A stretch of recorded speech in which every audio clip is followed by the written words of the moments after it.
A very good morning to all our Sports Today family members. Now, already in the morning, we had given you a major update on Virat Kohli. Now, Virat Kohli has apparently, this is the whole story that is developing. Again, from the outset, let me make it very clear that Virat Kohli officially has not announced. He's not announced his retirement from Test cricket. But he's been in conversation with the selectors that yes, don't consider me for the England tour. Because if that happens, then it's very well curtains on his Test career. Because, have a look at it, last 3 to 4 years, ever since 2020, barring 1 year, he's not had a good Test run. 2023 was the last time he went past 50 plus in tests, average-wise.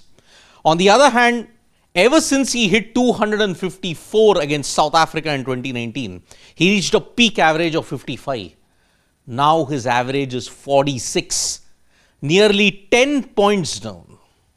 Now imagine at this stage where India are at the crossroads when you have to look at Test cricket. They have to begin the transition. And it has begun with Rohit Sharma. Rohit Sharma has retired.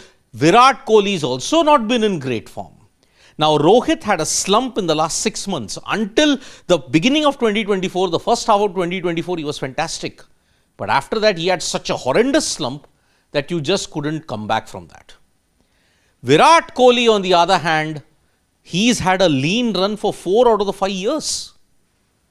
In this sense, again, let me reiterate, Virat Kohli has been in conversation with the selectors.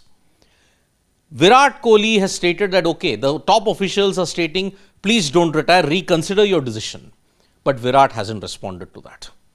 So that is why when you have to look at Mission 2027 World Cup, Rohit's already made it clear, Virat now will make it clear. In the new cycle, 2025, do you want to risk a batter who is out of form in Test cricket and a captain who didn't score much? The captain led from the front. Is Virat going to do the same?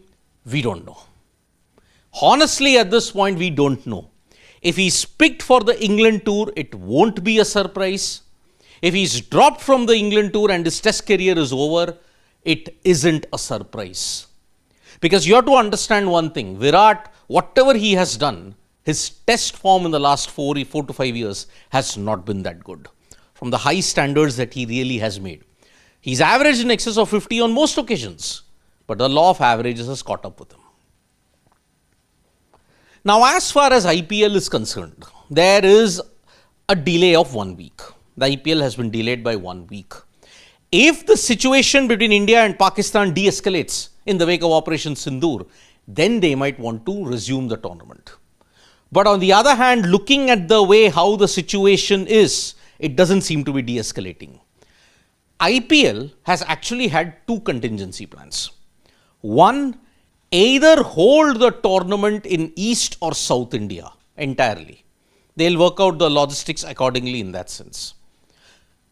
Otherwise, if the situation doesn't de-escalate, you will play the IPL in August or September, whenever the window provides you. If it's August, then India's tour of Bangladesh will be pushed back. And if that happens, Asia Cup most likely is cancelled. Because in the current situation, you cannot play Pakistan. But there is a strange twist to this also. I'll highlight it later. So, IPL's 2 major contingency plans. If the situation between India and Pakistan de-escalates, which doesn't look like at this point in time currently, then you will hold it in East or South India. But if it doesn't de-escalate, you will have to play it in August. That is the way we are looking at it. So, India versus Pakistan, the current situation is such that IPL may have to be played in August, most likely. Otherwise, looking at it, PSL's been postponed, Neeraj Chopra Classic's been postponed, IPL's been postponed. In the current situation, sports just cannot happen. In the Supervet Classic that is currently going on in Bucharest, Pragnananda is now in the joint lead with Fabiano Caruana. He put on a brilliant display and managed to ensure that he got the win against his opponent. On the other hand, Gukesh almost blundered. He overpressed and almost made a major blunder, but the Romanian grandmaster that he was playing against, he failed to spot the killer move, and that's why he escaped with a draw. So Gukesh is currently joint third. Pragnananda is in the joint lead with Fabiano Caruana. This is the twist I was talking about.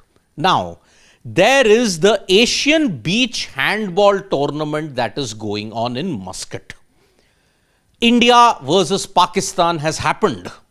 India are playing Pakistan, but it was only under protest because they felt that the forfeiture and a potential ban could hurt the handball team far more. Now, this is the problem. This is the problem with our sporting system, with our current system. We cannot enforce a blanket ban on all Indian sports not playing against Pakistan because they also need the exposure. But playing Pakistan in another venue, does it actually help the current cause? That is the one problem that we have. And that is why India-Pakistan has happened amidst Operation Sindoor hostilities in a beach handball contest in Muscat.